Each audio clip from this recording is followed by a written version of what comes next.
Hello' guys, কি খবৰ সকলোৰে? আশা কৰোঁ নিশ্চয় ভাল। এয়া বতৰটো আজি বহুত গৰম, তাৰ কাৰণে আজি মোৰ ষ্টাইলত মেংগ' লাচি বনোৱা হওকচোন। মই লৈছিলোঁ এটা আম, মেংগ'খিনি এনেকৈ এইটো ষ্টাইলতে ধুনীয়াকৈ কাটি ল'লোঁ। এতিয়া মেংগ'খিনি মই মিক্সি জাৰৰ বাতিটোত দি ল'ম।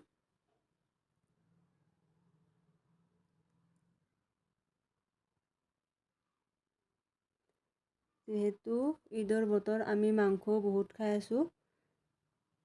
ইয়াতে দি দিলোঁ মই দৈ আৰু সোৱাদ অনুসৰি চেনি। আপোনালোকেতো সকলোৱে জানেই দৈটো গৰমৰ কাৰণে কিমান ভাল, আমি দৈ খাব লাগে সকলোৱে। 2 মিনিট মিক্সিটো দিয়াৰ লগে লগে আমাৰ মেংগ' লাচি ৰেডিয়ে হৈ গ'ল। ইয়াতে দিলোঁ মই সৰু সৰুকৈ কাটি লোৱা মেংগ'।